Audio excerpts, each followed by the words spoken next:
Just hold them tightly in your arms, and if you're holding them up, make sure you're not leaning onto the railing together. Know where it is behind you as well. Also, any personal items in your hands, cups, cameras, cell phones, maps, don't dangle them or your arms over the edges of enclosures, and don't leave anything resting on posts, ledges, on top of those feeder boxes with that one hand on it at all times.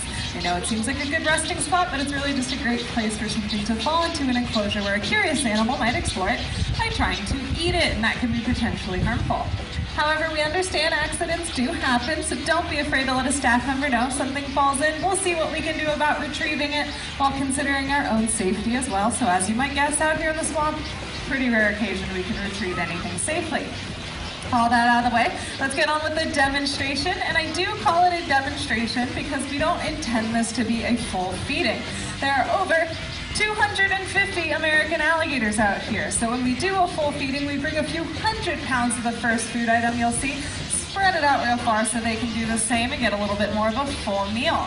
Also, I'm talking about 250 alligators, but you might notice two that don't look quite like the rest in this area, like Hershey here. So we do have 2 American crocodiles out here as well. So a lot of mouths to feed. This isn't exactly a full feeding. It's more of a sneak peek for you and a little snack for them. So the food item I already mentioned is something that we simply call croc chow, or croc pellets. It's a specialized dry diet made by an exotic feed company called Missouri. Missouri does make a variety of exotic feeds, but this one right here is designed by veterinarians, crocodilian biologists, and even by the staff and professionals from our very own park. They all got together and decided what needed to go into one convenient pellet to make for happy, healthy, and long-living alligators and the rest of the crocodilians throughout our park that receive this nice, tasty pellet here. And of course, you can gross. Maybe you find it exciting. That's not necessarily the most important thing here.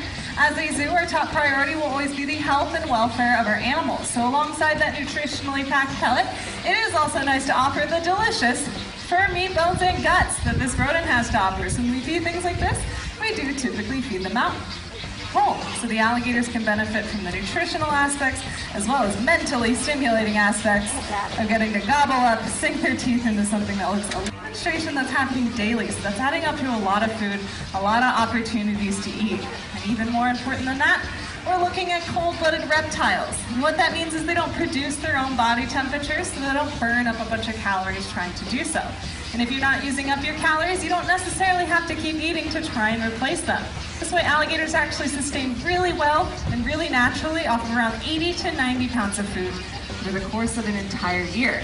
What that boils down to is around the equivalent of you or I eating 1 sandwich a week, and being perfectly happy, healthy, and satisfied off that alone. Because alligators' bodies work in a very different way than ours do, it's very surprising how little they actually